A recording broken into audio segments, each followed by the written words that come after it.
ప్రభు అయిన యేసు క్రీస్తు నామములో మీకు అందరికీ శుభములు. ఈ డిసెంబర్ నెలలో మనమందరం కూడా 3వ ఆదివారంలో ఉన్నాం.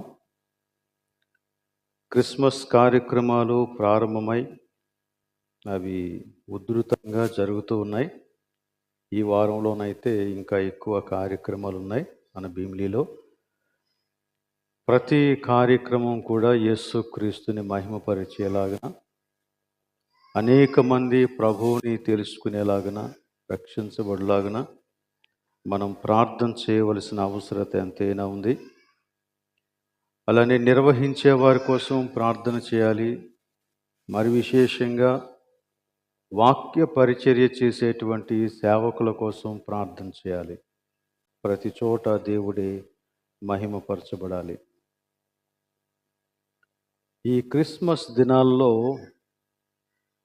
క్రైస్తవ్యం కొన్ని కఠినమైనటువంటి ప్రశ్నలు ఎదుర్కొంటూ ఉంది. వాటన్నింటికీ మనం సమాధానం చెప్పాల్సిన అవసరం లేదు, కానీ సత్యమేంటో మనం గ్రహిస్తే దానిని బట్టి మనం ధైర్యంగా ఉంటాం. నువ్వు నమ్మిందేంటో నీకు తెలియాలా? నువ్వు విశ్వసించేది ఎవరినో ఆ వ్యక్తిని గూర్చి నీకు పూర్తి అవగాహన అవసరం. అది లేనప్పుడు ప్రతి చిన్న ప్రశ్నకు మనం భయపడతాం. కాబట్టి దేవుని వాక్యంలో క్రిస్మస్కు సంబంధించినటువంటి విషయాలు, లేక యేసుక్రీస్తు ఈ లోకములో రక్షకునిగా ప్రత్యక్షమైనటువంటి సందర్భాన్ని గురించి మనం విపులంగా తెలుసుకోవటం మనకు ఆధ్యాత్మిక జీవితంలో ఎదగటానికి ఎంతో అవసరం. అలానే సంఘంగా మనమందరం కలిసి ఎదగటానికి కూడా అవసరం. లోకం ఎదుట మనం ధైర్యంగా నిలబడటానికి కూడా అదే సత్యం అవసరం. కనుక ఆ సత్యాన్ని మనం గ్రహించాల్సినటువంటి అవసరత ఉంది. సో ఈరోజు ముఖ్యంగా కన్యక గర్భమున జన్మించిన మన ప్రభు గురించినటువంటి విషయాన్ని కొంచెం ఈ రోజున ధ్యానం చేయాలని నేను అనుకుంటూ ఉన్నాను.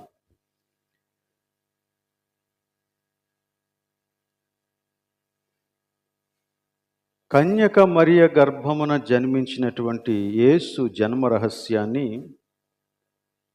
గ్రహించలేక రకరకాలుగా యేసుక్రీస్తు యొక్క జన్మను లోకం తోలనాడింది, అనేక రీతులుగా దూషించింది. ప్రభువు క్షమించునుగాక. వారు మాట్లాడినటువంటి మాటలు ఎంతో హేయకరమైనటువంటి మాటలు.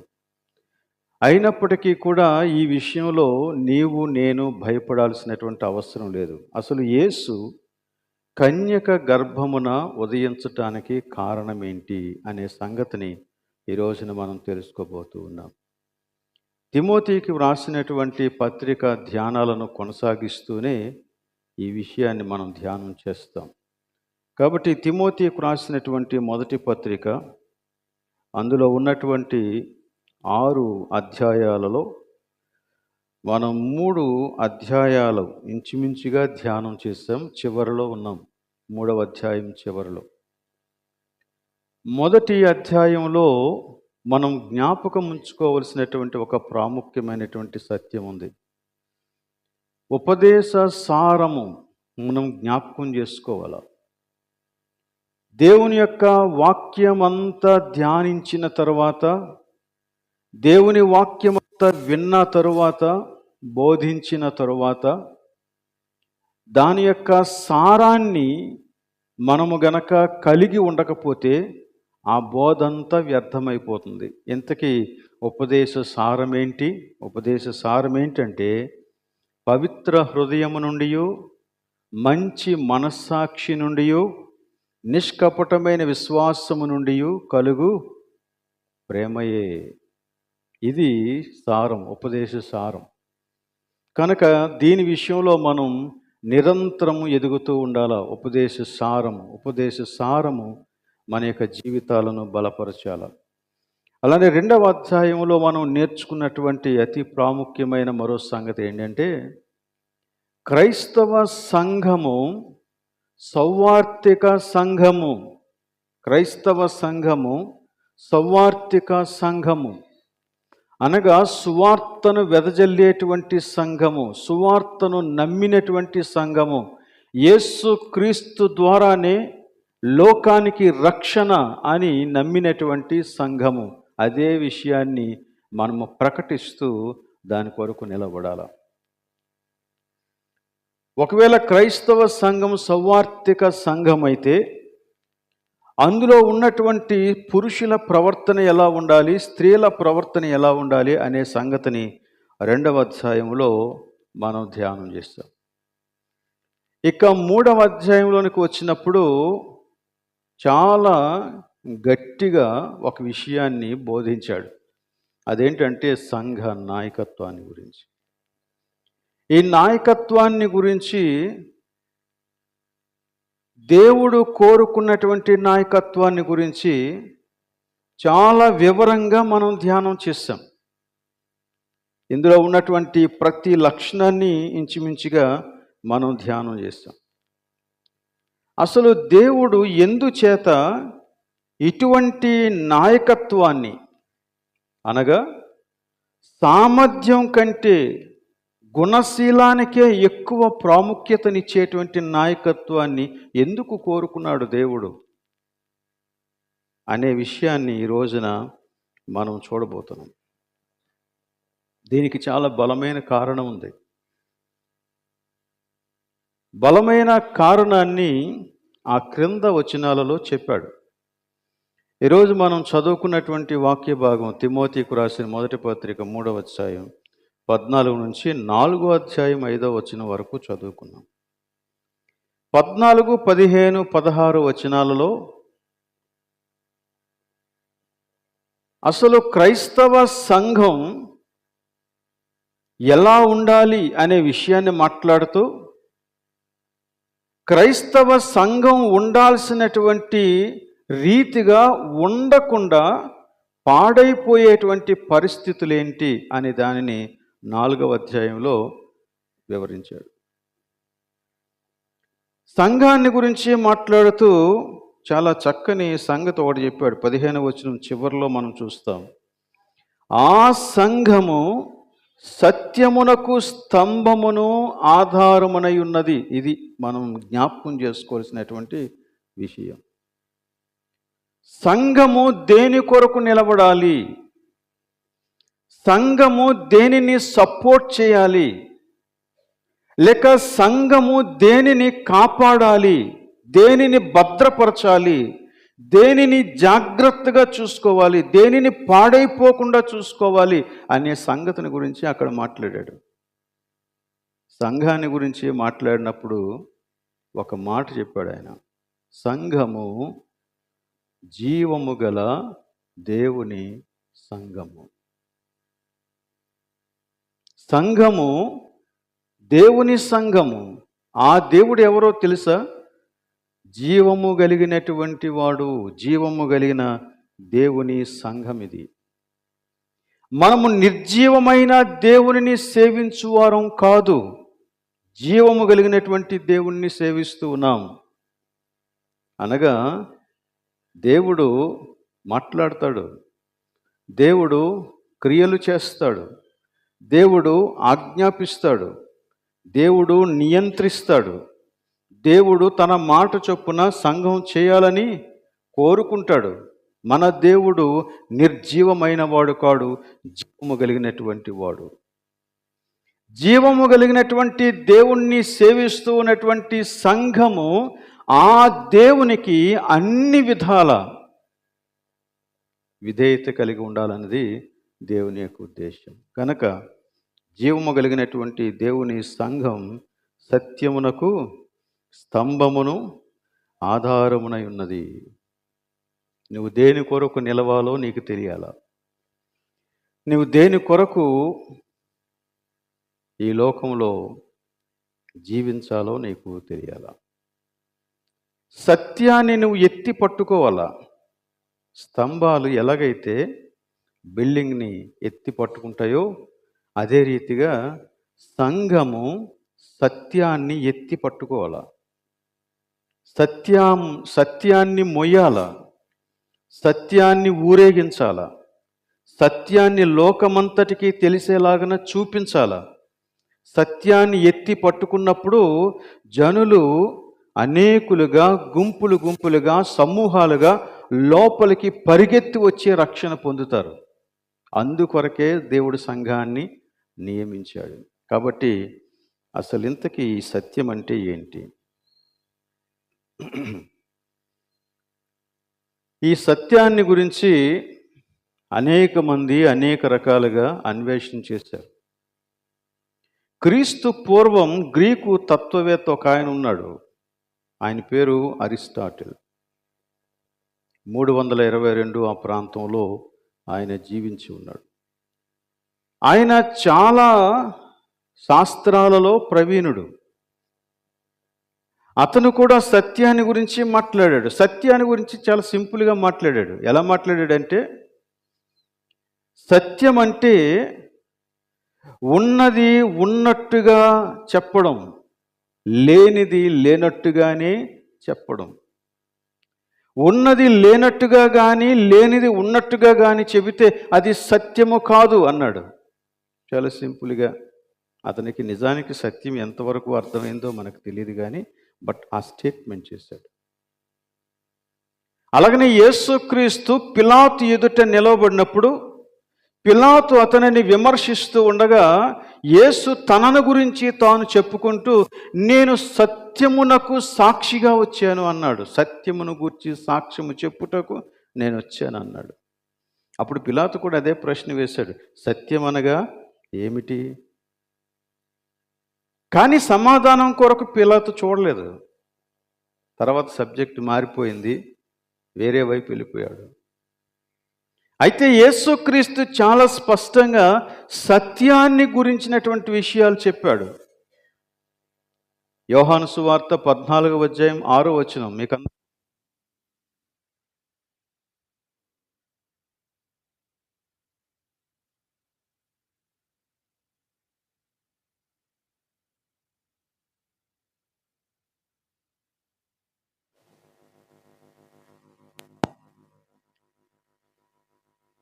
యేసు తనను గురించి తాను చెప్పినటువంటి మాట, నేనే సత్యము అని చెప్పాడు.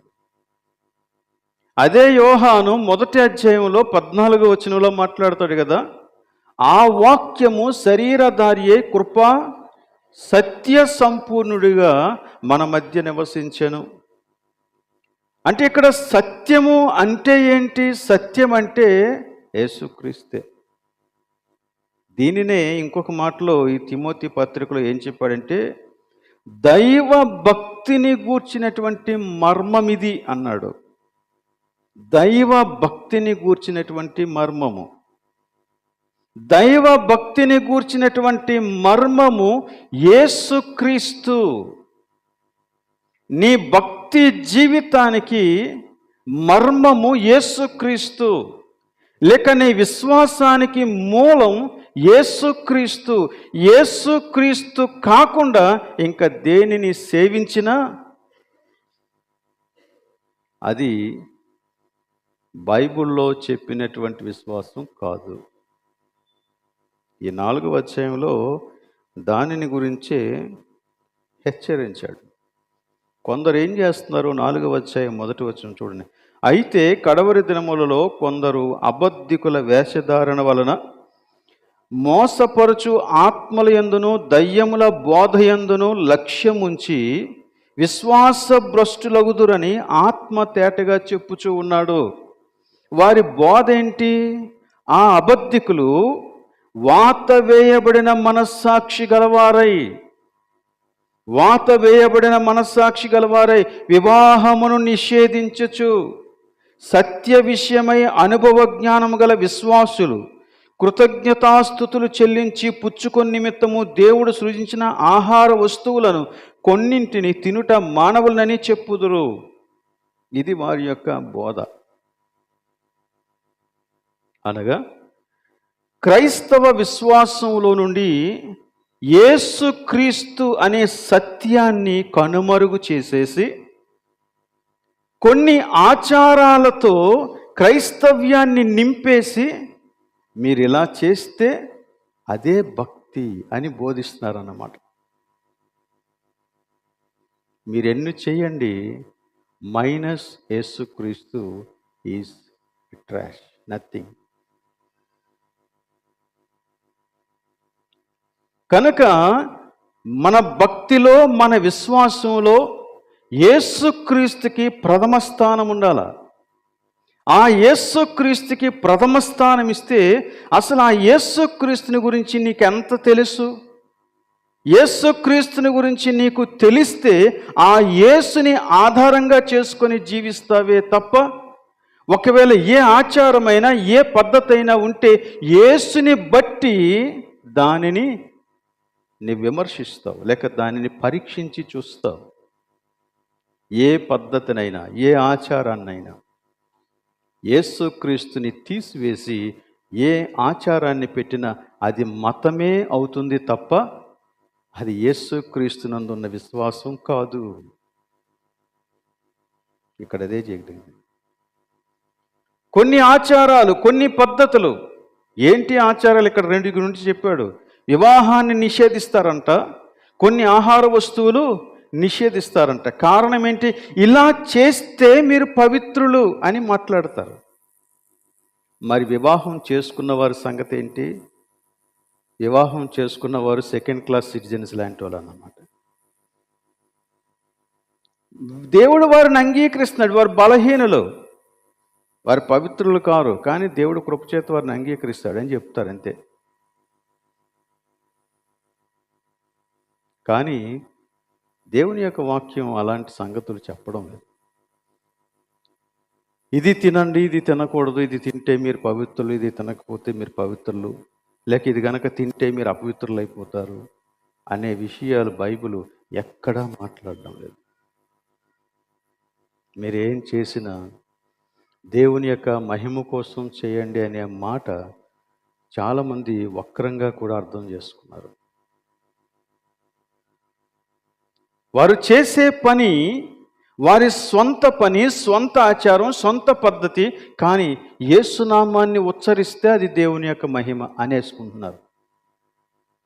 ఇక్కడ చాలా క్లియర్గా చెప్తున్నాడు ఏంటంటే, నీ విశ్వాసం లేక నీ భక్తి యొక్క మర్మము యేసుక్రీస్తు, పద్ధతులు కాదు, ఆచారాలు కాదు. మనము ఆచారాలకి కట్టుబడినంతగా యేసు యొక్క వాక్యానికి కట్టుబడటం లేదు. ఇదే క్రైస్తవ్యాన్ని పాడు చేస్తూ ఉంది, ఇదే సంఘాలను పాడు చేస్తూ ఉంది. నీ జీవితంలో యేసుక్రీస్తే మూలమైతే యేసుకి కట్టుబడు, విధానాలకు కాదు. అసలు యేసు నీకు తెలిస్తే విధానం ఎలా ఉండాలో నీకు తెలుస్తుంది. యేసు నీకు తెలిస్తే నీ ఆచారం ఎలా ఉండాలో నీకు తెలుస్తుంది. సో యేసుని బట్టి నువ్వు వాటిని పరీక్షిస్తావే తప్ప వాటి కోసం యేసుని ప్రక్కన పెట్టవు. అందుకనే ఇది అంత ప్రాముఖ్యమైనటువంటి సత్యం. యేసుని గూర్చినటువంటి ఈ సత్యాన్ని ఈ తిమోతి పత్రికలో చాలా చక్కగా వ్రాసి పెట్టాడు. దానిని మనం చూడాలి, దాని గురించి ధ్యానం చేయాలి, దాన్ని అవగాహన చేసుకోవాలి. 16వ వచనం, 3వ అధ్యాయం 16వ వచనంలో ఇలా ఉంది. నేను చదువుతున్నాను, మీరు జాగ్రత్తగా దానిని చూడండి. నిరాక్షేపముగా దైవ భక్తిని గూర్చిన మర్మము గొప్పదై ఉన్నది. ఏంటి ఆ దైవ భక్తిని గూర్చిన మర్మము అంటే, ఆయన అనగా యేసుక్రీస్తు గురించి మాట్లాడుతున్నాడు. ఆయన సశరీరుడుగా ప్రత్యక్షుడాయను, ఆత్మ విషయమున నీతిపరుడని తీర్పు పొందెను, దేవదూతలకు కనపడెను, రక్షకుడని జనములలో ప్రకటింపబడెను, లోకమందు నమ్మబడెను, ఆరోహణుడై తేజోమయుడయ్యను. ఇది నువ్వు నమ్మవలసినటువంటి సత్యం. 6 లైన్లు. ఈ 6 లైన్లు 6 గ్రంథాలు రాసే వచ్చానన్నమాట. అంత విలువైనవి 6 లైన్లు. సో నేను వీటిని 3 భాగాలుగా చేసి మీకు ఇందులో ఉన్నటువంటి విషయాన్ని తెలియచేయాలని నేను కోరుతూ ఉన్నాను. ప్రతి 2 లైన్స్ని ఒక భాగంగా చేయాలని నేను అనుకుంటున్నాను. మనకి క్రిస్మస్కి ఇంకా కొంచెం టైం ఉంది. ఈరోజు 15, నెక్స్ట్ ఆదివారం 22, ఆ తర్వాత మనకి క్రిస్మస్ వస్తుంది. అంటే మూడు సార్లు మనకు అవకాశం ఉంది వాక్యం ధ్యానించే అవకాశం. బహుశా 25వ తారీఖున ఒకవేళ గెస్ట్ స్పీకర్ వస్తే ఇంకో రోజున అదే విషయాన్ని ధ్యానం చేస్తాం, చూద్దాం. ఈ 3 భాగాలలో యేసుక్రీస్తుని గూర్చినటువంటి మౌలిక సత్యాలను చెప్పాడు. మౌలిక సత్యాలు. కొన్ని సంఘాలలోనికి మీరు వెళ్తే అక్కడ ప్రతి ఆదివారం అపోస్తలుల ప్రమాణాన్ని చెబుతారు. బహుశా మీలో చాలామందికి తెలుసని నేను అనుకుంటున్నాను. ఈ అపోస్తలుల ప్రమాణం లేక అపోస్తలుల క్రీడ్, ఈ ప్రమాణంలో ఏముంటుంది? యేసుక్రీస్తుని ఒప్పుకుంటారు, దేవుని గురించి ఒప్పుకుంటారు. దేవుడు ఎవరు, యేసుక్రీస్తు ఎవరు, పరిశుద్ధాత్మ ఎవరు, సంఘం ఏంటి, ఆయన యొక్క రెండవ రాకడ, ఇవన్నీ కూడా దేవుని యొక్క వాక్యంలో చెప్పబడిన రీతిగా ప్రతి వారం వారు గుర్తు చేసుకుంటారు. అఫ్కోర్స్ అలాగ చెబుతూ వారికి అది అలవాటు అయిపోయి పరలోక ప్రార్థన మనం ఎలా చెప్తామో అపోస్తల ప్రమాణాన్ని కూడా వాళ్ళు అలాగే చెప్తారు. పరలోక ప్రార్థన మనం చాలాసార్లు చెప్తాం. అసలు కార్యక్రమం చివరిలో పరలోక ప్రార్థన చెప్పకపోతే మనం ఏదో గిల్ట్ ఫీల్ అవుతాం, అపరాధం చేసినట్టు. కానీ ఆ ప్రార్థన చేస్తూ ఉన్నంతసేపు ఏం చేస్తామో కూడా మనం ఆలోచించం. అలాగనే అందులో ఉన్న విషయాలు కూడా మనం పాటించం. బట్ అది చెప్పడం మనం భక్తిగా ఆలోచిస్తాం. అలాగే ప్రమాణాలు కూడా అయిపోయాయి. కానీ ఈ ప్రమాణం మన యొక్క క్రైస్తవ జీవితానికి చాలా అవసరమైనటువంటి విషయం.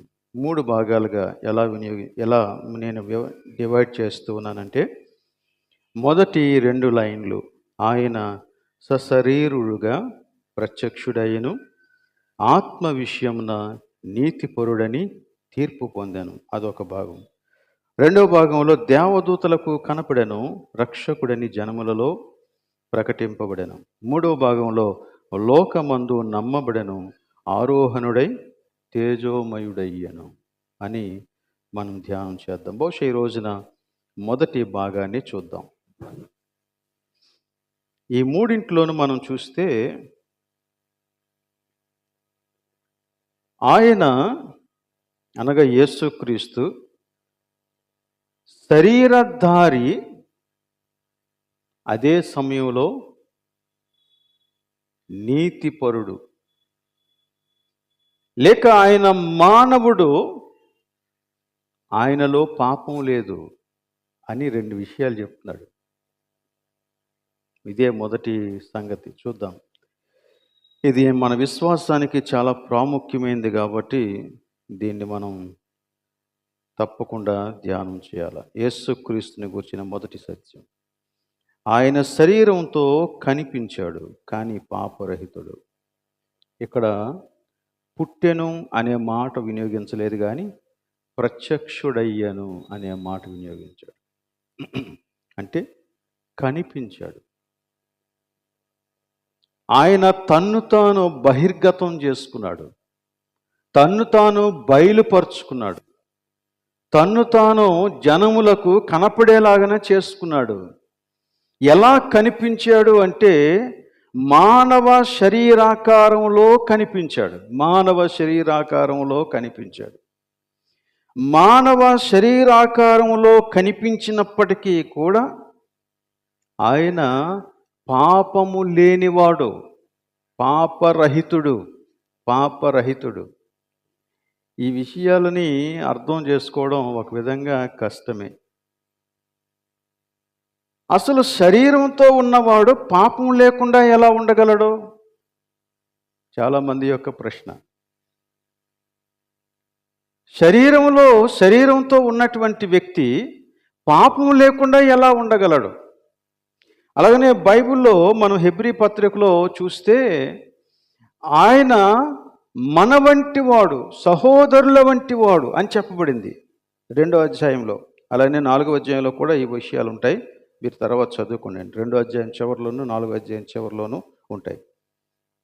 ఆయన మన బలహీనతల యందు సహానుభవము గలవాడు.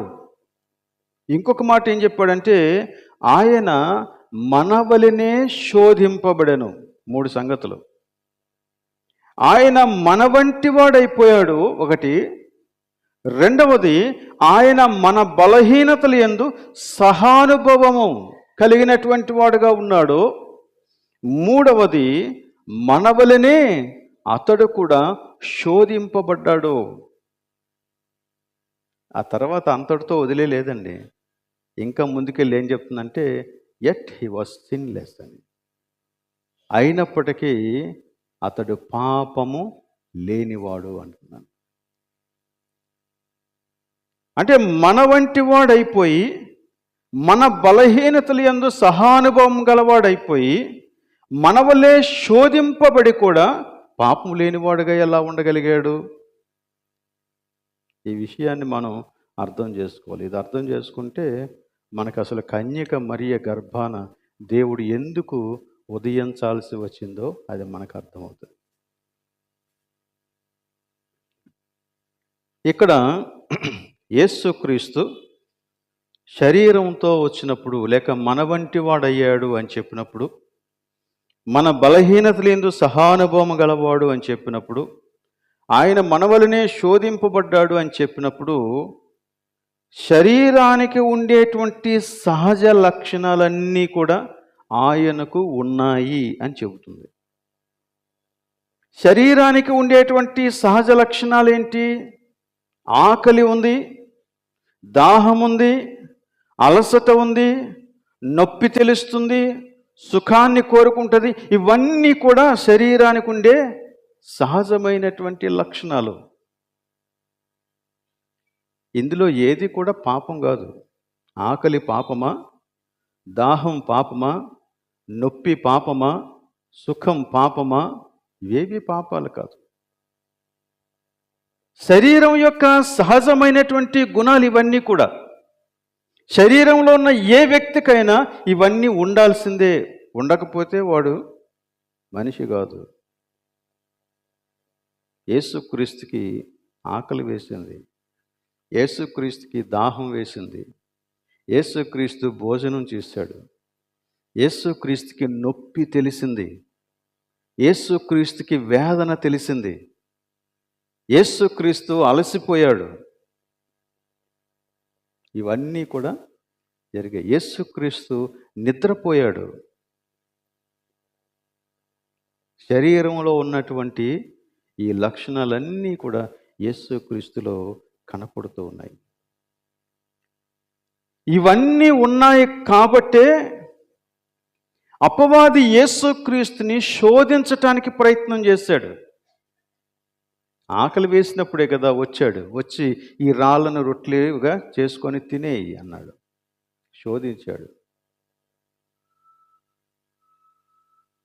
యేసుక్రీస్తుని గోపురం మీదకి తీసుకుని వెళ్ళి ఇక్కడి నుంచి నువ్వు దూకే అని శోధించాడు. ఒక్కసారి తన కన్నులకు, యేసుక్రీస్తు యొక్క కన్నులకు లోక వైభవాన్నంతటిని ఒక్క క్షణంలో అలా చూపించేశాడంట. చూపించేసి ఇదంతా నీకు కావాలంటే నువ్వు వంగి నాకు నమస్కారం చేయి శోధించాడు.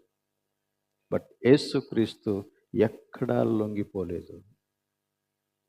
ఆయన పాపరహితుడు. ఆయన మన వంటి శరీరాన్ని ధరించుకున్నాడు కానీ పాప స్వభావము లేనివాడు.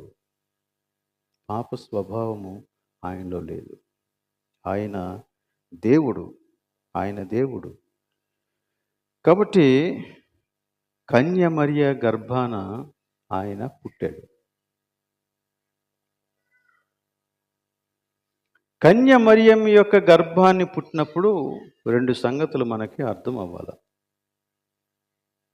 ఒకటి ఏంటంటే, మనమందరం కూడా తల్లి గర్భములో ఉన్నప్పుడు మన ఉనికి అక్కడే ప్రారంభమై ఊపిరి పోసుకుంది. స్త్రీ పురుషుల కలయిక వలన, తల్లిదండ్రుల కలయిక వలన ప్రతి బిడ్డ ఈ లోకంలోనికి పుడతాడు.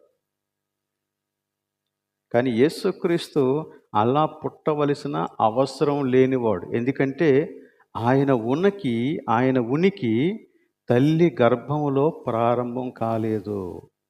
ఇది మొదటి విషయం. ఆయన దేవుడు.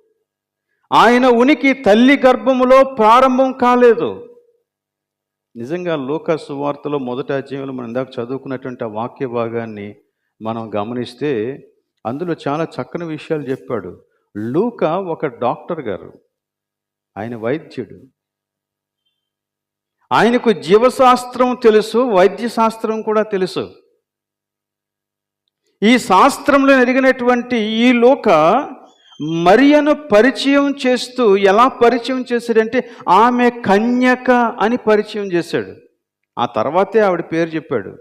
ఆ కన్యక పేరు మరియా అని తర్వాత చెప్పాడు, మరియ పేరు. కానీ ముందు ఆమెను గురించి చెప్పిన విషయం ఏంటంటే ఆమె కన్యక. జీవశాస్త్రంలో పండితుడైనటువంటి వానికి, వైద్య శాస్త్రంలో పండితుడైన వానికి కన్యక గర్భవతి ధరించడం లేక గర్భవతిగా మారటం జరగదనే విషయం తెలియదా? తెలుసు. అయినప్పటికీ కూడా అదే విషయాన్ని రాశాడు. కారణం ఏంటంటే యేసుక్రీస్తుని గూర్చి ఎరిగినటువంటి వాడు కనుక. యేసుక్రీస్తుని సరిగా అర్థం చేసుకున్న ఏ వ్యక్తి కూడా యేసు కన్యక గర్భాన పుట్టినందుకు అభ్యంతరపడడు. ఆయన దేవుడు. ఆయన మరియ గర్భం ద్వారా ఈ లోకంలోనికి ఆయన వచ్చాడు. సో ఇది ఏం తెలియజేస్తుందంటే ఆయన యొక్క ఉనికి తల్లి గర్భంలో ప్రారంభం కాలేదు, అంతకు ముందే ఆయన ఉన్నాడు. ఆది సంభూతుడైన ఆయన దేవుడు అన్న సత్యం. రెండవది ఏంటంటే ఈ విధంగా ఒక మనిషి పుట్టినటువంటి ప్రతి వ్యక్తికి కూడా పాప స్వభావంతో పుడతాడు. పాప స్వభావం. ఆ పాప స్వభావము దేవునికి లేదు. ఆయన దేవుడిగానే ఈ లోకంలోనికి వచ్చాడు. మనిషి రూపంలో కనపడ్డాడు, కానీ దేవుడిగానే వచ్చాడు. ఆయన మనిషి రూపంలో కనిపించాడు, కానీ ఆయన దేవుడిగానే వచ్చాడు. ఆయన మనిషి కాదా అంటే మనిషే, ఆయన దేవుడు. మనిషికి ఉన్నటువంటి ప్రతి లక్షణము ఉంది, ఆ శరీరానికి ఉన్నటువంటి ప్రతి లక్షణం ఉంది, కానీ ఆయన దేవుడు. ఆయన పాప స్వభావి కాదు. పాప స్వభావం ఆయనలో లేదు. మనలో పాప స్వభావం ఉంది. స్వభావం అది మన జీన్స్లోనే ఉంది.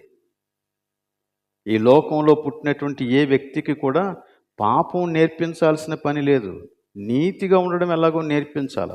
ఎంత నేర్పించినా వాడికి రాదు నీతి. కానీ పాపం ఎవ్వరూ నేర్పించకపోయినా వచ్చేస్తుంది. కారణం ఏంటంటే అది అతని యొక్క జీన్స్లో ఉంది. దేవుడు ఆయన ఈ లోకానికి వచ్చినప్పుడు అలాంటి పాప స్వభావాన్ని ధరించుకొని రాలేదు. ఆయన పరిశుద్ధుడు.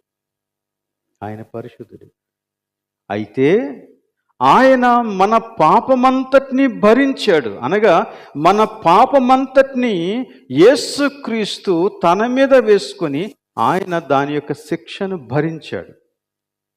ఆ పాపపు శిక్ష, ఆ పాపపు భారాన్ని భరించాడు.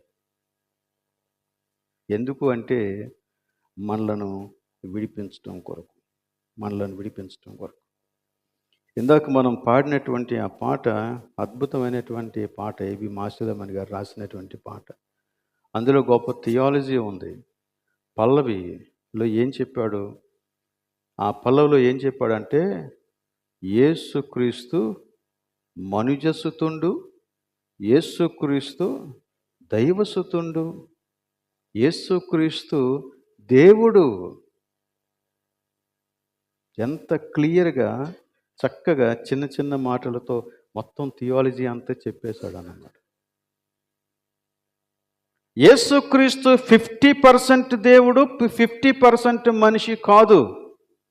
100% దేవుడే, 100% మానవుడే. ఆయన దేవుడు అని నిరూపించినటువంటి సత్యాలు ఎన్నో ఉన్నాయి.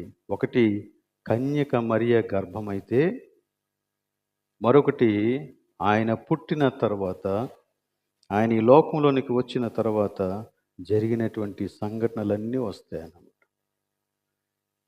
ఆయన దేవుడు అని నిరూపిస్తున్నాయి. ఆయన అన్ని అద్భుతాలు, అన్ని ఆశ్చర్య కార్యాలు చేశాడు. ఎందుకొరకు చేశాడు అంటే,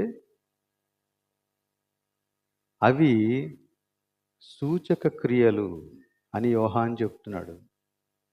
ఏంటి సూచక క్రియలు అంటే, ఆయన దేవుడు అని సూచించేటువంటి క్రియలవి. దేవుడు తప్ప ఇంకెవ్వరూ చెయ్యలేని క్రియలవి.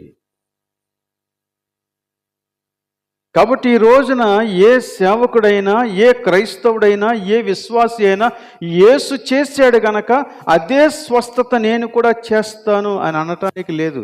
దేవుడు జరిగిస్తే దాన్ని నువ్వు చూడాలంతే. You cannot claim anything. ఎందుకంటే నువ్వు దేవుడు కాదు. దేవుడే చేయగలడు అవి. దేవుడే అద్భుతాలు చేయగలడు. దేవుడే మరణం నుంచి మనుష్యులను తప్పించగలడు. దేవుడే అపవిత్రాత్మ శక్తులను వదిలించగలడు. దేవుడు చేసే కార్యాలు అవి. మనం దేవునికి ప్రార్థన చేస్తాం.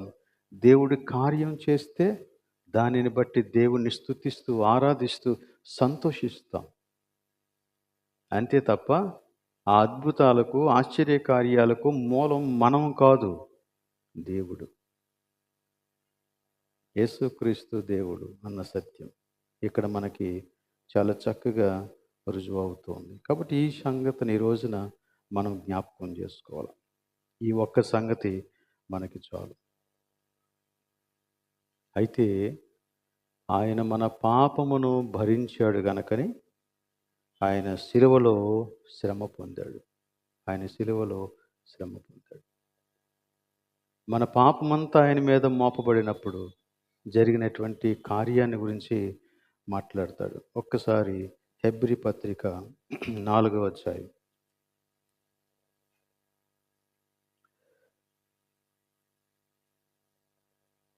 మొదట 2వ అధ్యాయంలో ఉన్న సంగతిని చూసి ఆ తర్వాత 4వ అధ్యాయంలో ఉన్న సంగతిని కూడా చదువుకొని ముగించేద్దాం. 2వ అధ్యాయం 14వ వచనం నుండి చదువుతున్నాను నేను. కాబట్టి ఆ పిల్లలు రక్త మాంసములు గలవారైనందున, మనుషులను గురించి మాట్లాడుతున్నాడు. రక్త మాంసములు గలవారైనందున ఆ ప్రకారమే మరణము యొక్క బలము గలవానిని, అనగా అపవాదిని మరణము ద్వారా నశింపచేయుటకు, జీవితకాలమంతయు మరణ భయము చేత దాస్యమునకు లోబడిన వారిని విడిపించుటకు ఆయన కూడా రక్త మాంసములలో పాలివాడాయను. దేవుడు యేసుక్రీస్తు రక్త మాంసములలో పాలివాడవటానికి కారణం ఏంటో చెప్పాడు. ఎందుకంటే రక్త మాంసములతో పుట్టినటువంటి వ్యక్తులు పాపం యొక్క దాస్యం కింద ఉన్నారు, అపవాది యొక్క బంధకాలలో ఉన్నారు. దానిని విడిపించాలంటే ఆయన మానవ రూపిగా రావాలి అనేది ఇక్కడ మనం దీని ద్వారా అర్థం చేసుకోగలుగుతుంది.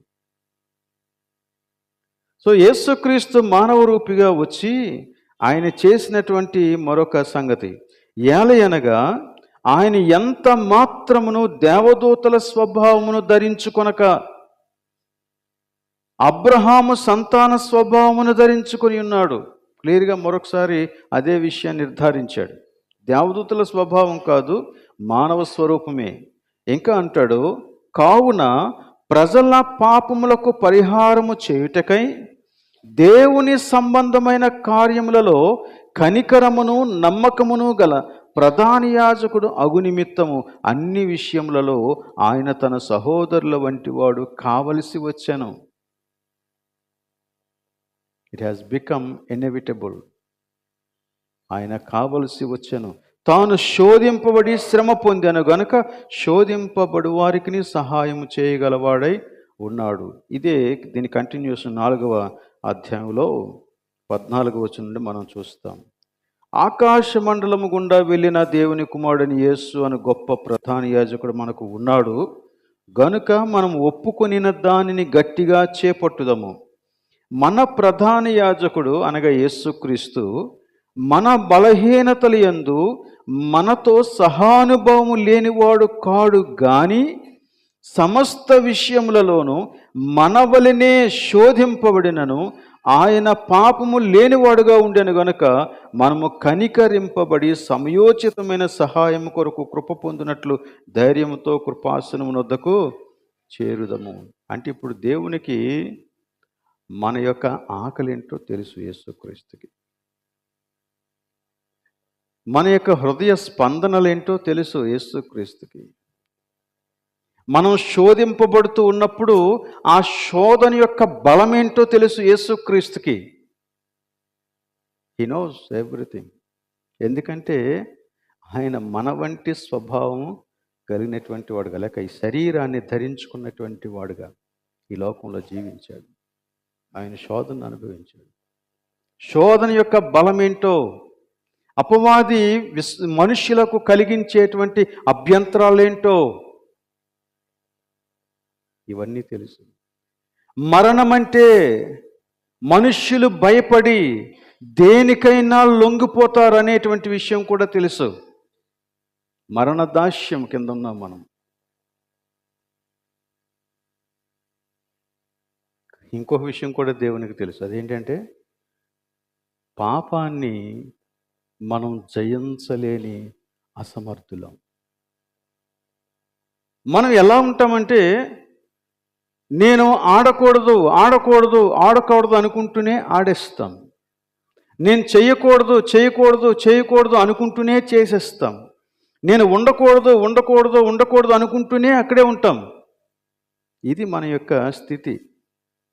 పాపం అంతగా మనల్ని బందీలను చేసేసింది. సో ఈ విషయం దేవునికి తెలుసు. అందుకే ఏమంటున్నాడంటే మనము సమయోచితమైన సహాయం కొరకు, అనగా ఏ సమయంలో ఏ సహాయం కావలసి వచ్చినా యేసుక్రీస్తు దగ్గరికి నిరభ్యంతరంగా ఏ సమయంలో అయినా నువ్వు రావచ్చు, కృపాసనం దగ్గరికి చేరవచ్చు. చేరి నీకు కలుగుతున్నటువంటి శోధనలో జయం కొరకు దేవునికి ప్రార్థన చేయొచ్చు. దేవుడు నీకు సహాయం చేస్తాడు. ఎందుకంటే ఆయనకు తెలుసు ఆ శోధన ఏంటో, ఆయనకు తెలుసు ఆ కష్టం ఏంటో ఆయనకు తెలుసు, ఆ శ్రమ ఏంటో ఆయనకు తెలుసు, ఆ పాపం యొక్క తీవ్రత ఏంటో ఆయనకు తెలుసు.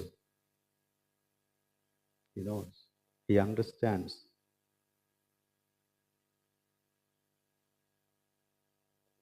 ఈ లోకంలో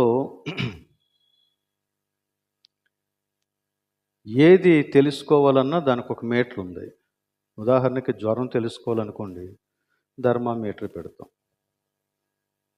అలాగనే సౌండ్ ఎంత ఉంది తెలుసుకోవాలనుకోండి, దాన్ని డెసిబుల్స్లో కొలుస్తారు. అలాగనే జ్వరం అన్న ఉష్ణోగ్రత రెండు ఒకటే కదా. పాలల్లో నీలి శాతం ఎంత ఉందో తెలుసుకోవాలనుకుంటే లాక్టోమీటర్ వినియోగిస్తాం. స్పీడ్ ఎంత ఉందో తెలుసుకోవాలనుకుంటే స్పీడోమీటర్ వినియోగిస్తాం. ప్రతిదానికి మీటర్ ఉంది.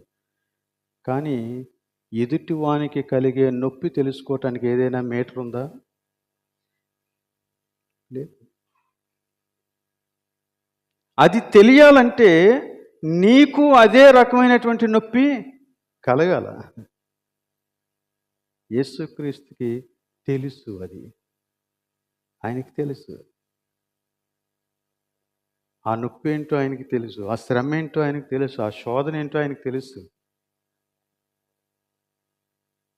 అందుకే హెబ్రీ పత్రిక 12వ అధ్యాయంలో యేసుక్రీస్తుని గురించి మాట్లాడుతూ మనలను యేసుక్రీస్తు దగ్గరికి తీసుకొచ్చి ఇలా చెబుతాడండి. 4వ వచనం, మీరు పాపముతో పోరాడుటలో రక్తము కారునంతగా ఇంకా దానిని ఎదిరింపలేదు. ఈ మాట చాలా కాలం నాకు అర్థం కాలేదు. మీరు అనగా విశ్వాసులని గురించి మాట్లాడుతున్నాడు. పాపముతో పోరాడుటలో రక్తము కారునంతగా ఇంకా దానిని ఎదిరింపలేదు. మనం ఎదిరిస్తున్నాం, కానీ అట్ ఎ సేఫ్ జోన్. ఇక అది లాభం లేదు, నన్ను కబళించేస్తుంది అనుకుంటే లొంగిపోతుంది. కానీ యేసుక్రీస్తు పాపముతో ఎంతవరకు పోరాడాడంటే తాను మరణించేంతగా పోరాడాడు. మరణించేంతగా పోరాడి మరణంలోనికి వెళ్ళి మరణాన్ని జయించి తిరిగి లేచి అపవాది యొక్క ఆ మరణ బంధకాల నుంచి ఆయన మనుష్యులందరినీ విడిపించడానికి సమర్థుడయ్యాడు. ఆయన జీవాధిపతి కదా, మరణం ఆయన్ని బంధించి ఉంచలేదు. ఆయన పోరాడాడు. కాబట్టి మనము మన పాపంలో మనకు కలిగిన శోధనలలో యేసుక్రీస్తుని ఆశ్రయిస్తే చాలు, ఆయన బలం దేవుడు మనకు అనుగ్రహిస్తాడు. మనము శోధనలను జయించి ప్రభు కోసం నిలబడతాం. అందుకే ఈ సత్యం నీ విశ్వాసానికి మూలం. దైవ భక్తి యొక్క మర్మం ఇది. యేసుక్రీస్తుని చూడు, యేసుక్రీస్తుని తెలుసుకో. ఆయన కన్యక మరియ గర్భమున ఉదయించటానికి కారణం ఆయన దేవుడు. ఆయనలో పాపం లేదు, ఆయనలో పాపం లేదు. అయినప్పటికీ మనందరి పక్షంగా ఆయన పోరాడాడు. పాపంతో పోరాడాడు, శోధనతో పోరాడాడు, శ్రమతో పోరాడాడు, నిందలతో పోరాడాడు, సిలువతో పోరాడాడు, మరణంతో పోరాడాడు. ఆయన జయించాడు. దేవునికి స్తోత్రం కలుగును గాక. జయించిన వాని పక్షంగా నిలిచినటువంటి నీకు ఈ సత్యం జయాన్ని కలుగు చేస్తుంది. అట్టి కృప ఆశీర్వాదం దేవుడు ఈ క్రిస్మస్ దినాలలో అలానే మన యొక్క జీవితంలో అనుగ్రహించునుగాక. ప్రార్థన చేద్దాం.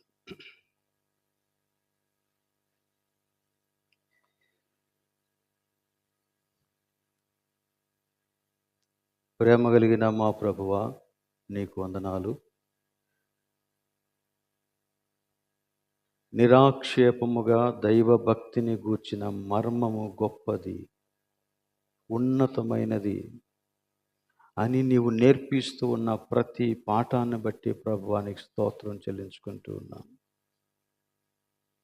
మేము దేని కొరకు ఈ లోకములో జీవించాలో, దేనిని భద్రపరచాలో, దేనిని కాపాడాలో ఆ సత్యాలు మాకు తెలియజేస్తూ ఉన్నావు గనుక ప్రభువా, లోకము అపవాది యొక్క గుడ్డితనం చేత, అపవాది కలుగు చేసిన గుడ్డితనము చేత గుడ్డిదై రకరకాలైనటువంటి ప్రశ్నలు సంధిస్తూ ఉన్నప్పుడు మేము భయపడక సత్యము నెరిగిన వారమై నిలవటానికి సహాయం దయచేయండి. నీవు పాపరహితుడవు, మమ్మును పాప బంధకముల నుండి విడిపించగలిగిన సమర్థుడవు, మమ్మును క్షమించిన దేవుడవు నీవే, నీతిమంతులుగా తీర్చిన దేవుడవు నీవే, మమ్మను సంపూర్ణతలోనికి నడిపిస్తూ ఉన్నవాడవు నీవే. నీకు స్తోత్రాలు. కనుక నాయన, మేము ఎల్లప్పుడూ నిన్ను ఆశ్రయించులాగున మాకు సహాయం దయచేయండి. మమ్మను బలపరుచుమని ఈ ప్రార్థన మా ప్రభువును రక్షకుడైన యేసు నామములో అడుగుచూ ఉన్నాం తండ్రి. ఆమేన్.